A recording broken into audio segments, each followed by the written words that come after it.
Kayo po ba mga bossing ko ay isa sa mga nakakapansin na paborito ka ng kamalasan?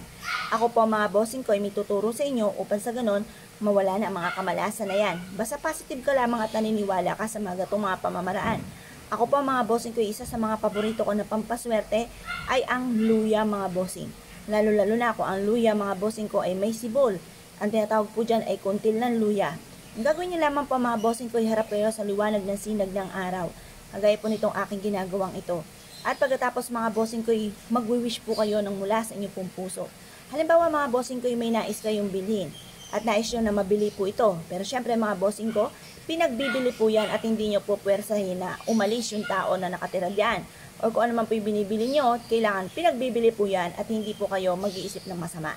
Ngayon po mga bossing, ang gagawin nyo lamang, isusulat nyo po kung ano man yung nais ninyo. Halimbawa po mga bossing, kung gusto nyo putulin nyo po muna ito para hindi masyado malaki or diretso na mga bossing. Halimbawa sabihin nyo po dito, ako, ganun po mga bossing.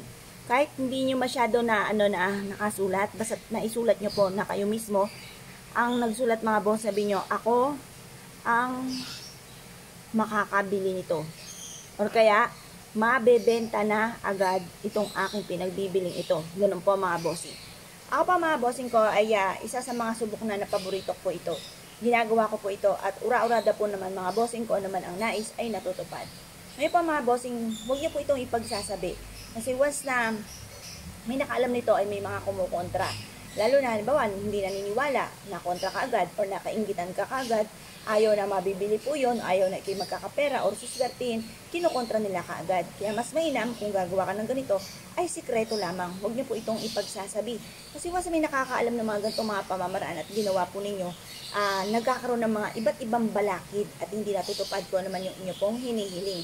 Kaya mas mainam mga bossing ko para walang balakid, kayo po mga bossing ko gumawa ng ganitong mga pamamaraan pero isikreto nyo na lamang. Walang kahit sino man ang mga makakaalam mga bossing. Kaya pa mga bossing ko kayo po naniniwala at naisyo po itong gawin, abay wag na po kayo magpatumpik-tumpik pa. Subukan niyo po ito. Proven po ito na napakaswerte. Basta i-mindset nyo na kayo magiging matagumpay, simula na ito ng tagumpay po ninyo, at kailanman na hindi na kayo mamumblema tungkol sa usapin ng pera.